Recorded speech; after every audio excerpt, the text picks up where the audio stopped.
नमस्कार, स्वागत आहे तुमचं लोकमत.com मध्ये। मी प्रशांत बधाने। लोकमतच्या उत्तर महाराष्ट्र रिजनल डायरी या विशेष कार्यक्रमात तुम्हा सर्वांचं स्वागत।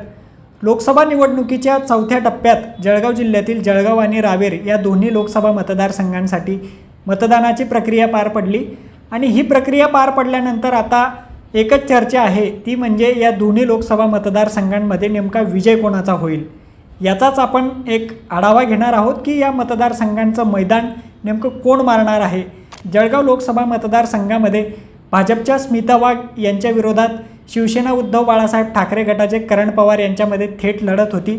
वंचित बहुजन आघाडीने देखील या ठिकाणी उमेदवार दिला होता, परंतु वंचितचा विशेष असा दबदबा या ठिकाणी आपल्याला पाहायला मिळाला नाही। त्यामुळे स्मिता वाघ विरुद्ध करण पवार अशी दुहेरी लढत या मतदारसंघामध्ये रंगलेली होती आणि विशेष या निवडणुकीचं असं राहिलं की यावेळेस मतदानाचा टक्का हा 1 ते 2% वाढला। म्हणजे 2019 मध्ये साधारणतः 56% मतदान जळगाव लोकसभा मतदारसंघात झालेलं होतं, त्यात आता वाढ झाली आणि सुमारे 58% मतदान या मतदारसंघामध्ये झालं। सुरुवातीला ज्यावेळेस भाजपने स्मिता वाघांना या ठिकाणी उमेदवारी जाहीर केली, उन्मेष पाटलांचा पत्ता या ठिकाणी कापण्यात आलेला होता, त्यावेळेस या मतदारसंघामध्ये भाजप सहज विजय मिळवेल अशी परिस्थिती होती। पण नंतर अशा घडामोडी घडल्यात की भाजपची जी वाट आहे ती बिकट होताना आपल्याला या ठिकाणी दिसते।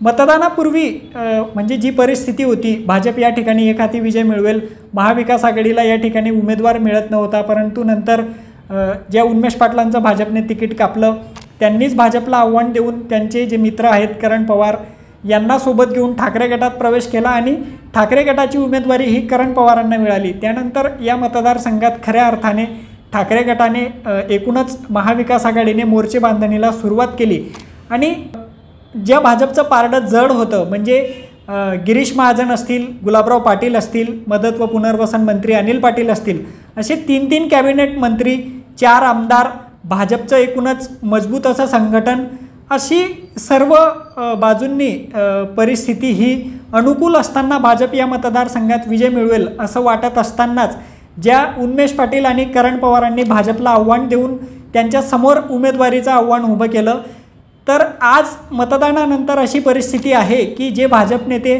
सुरुवातीला या मतदारसंघामध्ये आम्ही 5 लाखांच्या मताधिक्याने निवडून येऊ असा दावा करत होते, तेच भाजपचे नेते आज नेमका विजय कोणाचा होईल हे स्पष्ट सांगू शकत नाही आहेत। त्यामुळे जळगावमध्ये किती टफ फाईट झालेली आहे याचा अंदाज आपल्याला लावता येऊ शकतो। तसं पाहायला गेलं तर उन्मेष पाटील आणि करण पवार यांच्याकडे अनुकूल परिस्थिती नव्हती, पण असं असताना त्यांनी शेवटच्या क्षणापर्यंत सूक्ष्म नियोजन केलं आणि त्या आधारेच भाजपला सहज वाटणारा विजय या ठिकाणी भाजपची सीट पडते की काय अशी परिस्थिती आता निर्माण करण्यात त्यांना यश आलेलं आहे। या निवडणुकीनंतर उन्मेष पाटील असतील, करण पवार असतील यांचं राजकीय भवितव्य देखील ठरणार आहे। हे वेगळं सांगायला नको की जर समजा एवढ्या काटेकी टक्कर या निवडणुकीमध्ये झाल्यानंतर जर समजा भाजपची सीट या ठिकाणी निवडून येते तर उन्मेष पाटील आणि करण पवार यांचं राजकीय करिअर जे आहे ते पूर्णपणे संपणार आहे, यात कोणत्याही प्रकारचं दुमत नाही आहे। परंतु जर समजा या काटेकी टक्करमध्ये ठाकरे गटाच्या उमेदवाराने म्हणजेच करण पवारांनी जर बाजी मारली तर जळगाव जिल्ह्याच्या राजकीय पटलावर उन्मेष पाटील आणि करण पवार हे 2 नेते उदयाला येतील असं आपल्याला म्हणता येईल आणि एकूणच गिरीश महाजन असतील, गुलाबराव पाटील, अनिल पाटील यासारख्या कॅबिनेट मंत्र्यांच्या नेतृत्वावर देखील मोठं प्रश्नचिन्ह या निमित्ताने उपस्थित होणार आहे। सर्वात महत्त्वाचं म्हणजे गिरीश महाजन जे राज्यभरात त्यांची संकटमोचक म्हणून ओळख आहे, राज्यभरात वेगवेगळ्या ठिकाणी ते राजकीय समीकरणांची जुळवाजुळव करतात, त्यात त्यांना यशही येतं। परंतु असं असताना जर जळगावचा निकाल विरोधात गेला तर गिरीश महाजनांच्या राजकीय घोडदौड जी त्यांची सुरू आहे, जे ते राजकीय पत्ते टाकतात, जे उजवे नेहमी पडतात, त्यांच्या नेतृत्वावर देखील कुठंतरी प्रश्नचिन्ह निर्माण होईल आणि एकूणच गिरीश महाजनांची जी राजकीय घोडदौड सुरू आहे त्याला कुठंतरी ब्रेक या निमित्ताने लागू शकतो, हेच आपल्याला सांगता येईल। या निवडणुकीत आता मतदानाचा टक्का जो आहे तो 2 ते 3% वाढलेला आहे। म्हणजे 2019 मध्ये जेवढं मतदान झालं त्यापेक्षा जास्तीचं मतदान यावेळेस आपल्याला झाल्याचं पाहायला मिळतंय। 58% मतदान यावेळेस झालं आणि विशेष म्हणजे शिंदे गटाचे आमदार ज्या मतदारसंघांमध्ये आहेत, म्हणजे जळगाव लोकसभा मतदारसंघात 3 ठिकाणी शिवसेनेचे आमदार आहेत, त्यात जळगाव ग्रामीणला स्वतः कॅबिनेट मंत्री गुलाबराव पाटील आहेत, पारोळा एरोंडोल मतदारसंघामध्ये चिमणराव पाटील आहेत. भडगाव पाचोरा मतदारसंघामध्ये किशोर पाटील हे शिवसेना शिंदे गटाचे आमदार आहेत. या तीनही आमदारांच्या मतदारसंघामध्ये मतदानाचा टक्का हा वाढलेला आहे. विशेष म्हणजे त्या ठिकाणी सुमारे 60% जास्तीचं मतदान झालं. म्हणजे हा वाढीव मतदानाचा टक्का नेमका आता स्मिता वाघांच्या पथ्यावर पडतो की करण पवारांच्या, हे 4 जूनला स्पष्ट होणार आहे. आणि एकूणच असं बोललं जातं आहे की ग्रामीण भागामध्ये विशेष करून करण पवार म्हणजेच मशाल यांची क्रेज होती, त्यांच्या बाजूने मतदारांचा कौल मोठ्या प्रमाणावर राहिल्याची चर्चा आहे. शहरी भागाविषयी बोलायचं झालं तर जळगाव शहरात साहजिकच या ठिकाणी व्यापारी वर्ग मोठ्या प्रमाणावर आहे. सुज्ञ मतदार शहरातला असतो असं मानलं जातं. त्यामुळे करण पवारांना जळगाव शहरामध्ये कुठंतरी ते स्मिता वाघांना टेक ओव्हर करण्यात कमी पडतील अशी चर्चा आहे. एकूणच यावेळेस या मतदानामध्ये अल्पसंख्याक समाजाचा आणि दलित समाजाचा मतदानाचा टक्का मोठ्या प्रमाणावर वाढल्याची चर्चा आहे. कारण ज्यावेळेस मतदानाला सुरुवात झाली म्हणजे सकाळपासूनच अल्पसंख्याक आणि दलित समाजाचे मतदार हे रांगा लावून मतदान करताना या ठिकाणी दिसले. त्यामुळे असं सांगितलं जातं की एकूणच हा जो वर्ग आहे हा भाजप आणि मोदी विरोधात त्यांना मानलं जातं. त्यामुळे करण पवारांना त्याचा फायदा होईल का हे देखील पाहणं महत्त्वाचं असणार आहे. एकूणच काय तर जळगाव लोकसभा मतदारसंघामध्ये भाजपला जो विजय सहज वाटत होता तो अत्यंत आता अवघड झालेला आहे अशी परिस्थिती सध्याच्या घडीला आहे. कोण विजयी होईल हे ना राजकीय नेते सांगू शकताय ना राजकीय विश्लेषक सांगू शकताय.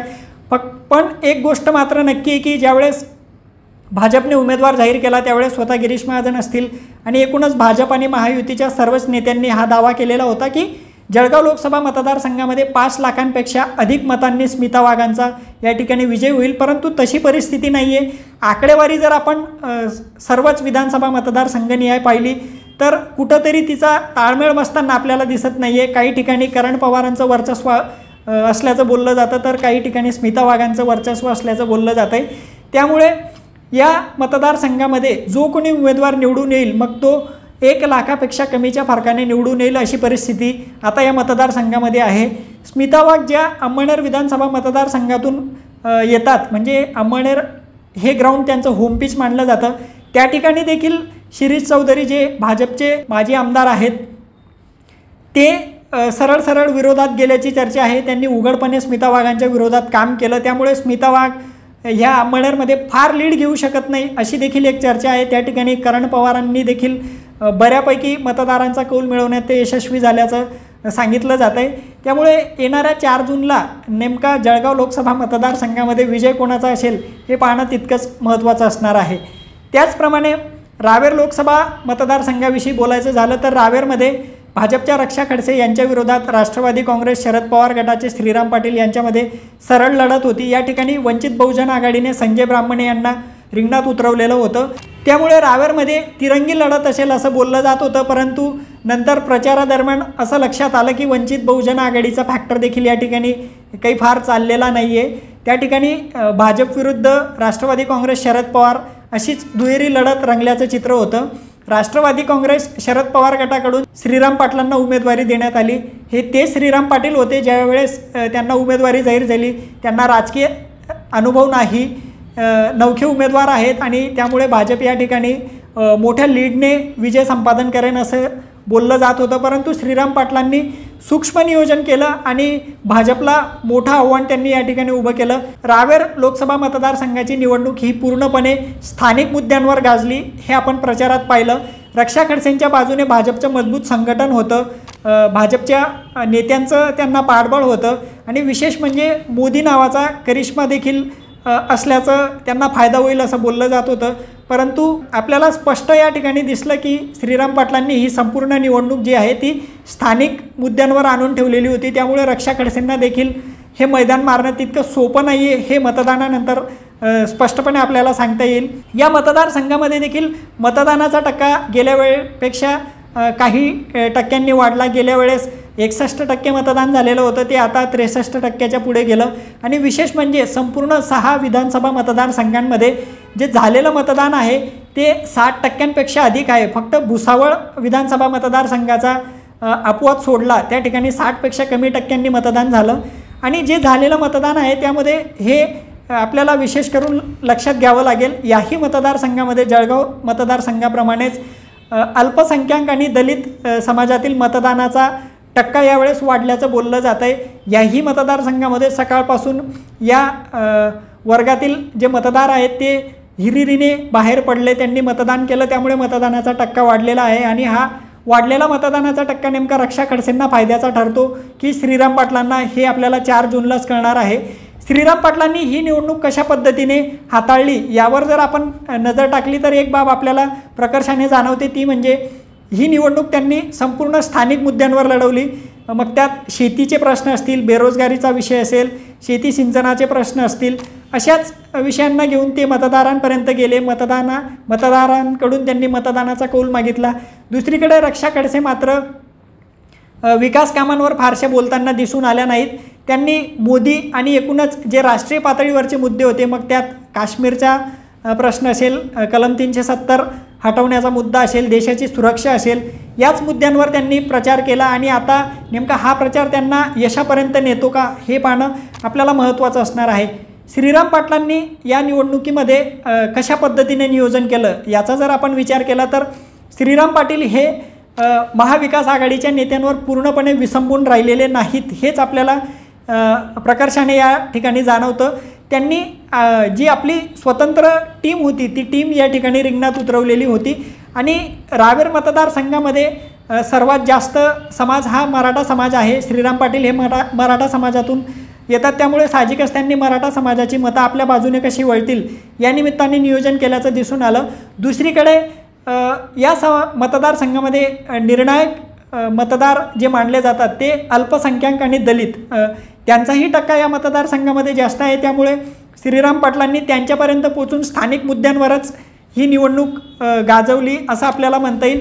म्हणूनच जर समजा आता मराठा समाज असेल, अल्पसंख्याक आणि दलित या तीनही घटकांनी जर समजा श्रीराम पाटलांच्या बाजूने कौल दिला तर या ठिकाणी रक्षा खडसेंचा पराभव होऊ शकतो अशी एक चर्चा आहे। रक्षा खडसेंच्या विषयी बोलायचं झालं तर नितीन गडकरी असतील, देवेंद्र फडणवीस असतील, यांच्या व्यतिरिक्त दुसऱ्या कुठल्याही भाजपच्या मोठ्या नेत्याची सभा या ठिकाणी झाली नाही। गिरीश महाजन देखील प्रचारात कितपत होते हे देखील एक चर्चेचा विषय आहे, कारण जामनेर आणि भुसावळ वगळता गिरीश महाजन देखील या मतदारसंघामध्ये प्रचारात फारसे फिरले नाहीत अशी एक चर्चा आहे। त्यामागे काही कारणं असू शकतात, म्हणजे रक्षा खडसेंचे सासरे एकनाथ खडसे ज्यांनी भाजप प्रवेशाची घोषणा केलेली आहे ते शेवटच्या टप्प्यात रक्षा खडसेंसाठी प्रचारात उतरले। मग कॉर्नर सभा असतील, बैठका असतील, या घेऊन त्यांनी रक्षा खडसेंसाठी मतं मागितली। मात्र या ठिकाणी राजकीय विश्लेषकांचा एक असा अंदाज आहे की रक्षा खडसे या जर निवडून आल्या तर त्याचं क्रेडिट साहजिकच एकनाथ खडसेंना जाईल, त्यामुळे गिरीश महाजनांनी या निवडणुकीत हात राखून ठेवला अशी एक चर्चा आहे। त्याला कुठंतरी 4 जूनला जो काही निकाल लागेल, जर समजा तो रक्षा खडसेंच्या विरोधात गेला तर त्याला दुजोरा मिळू शकतो।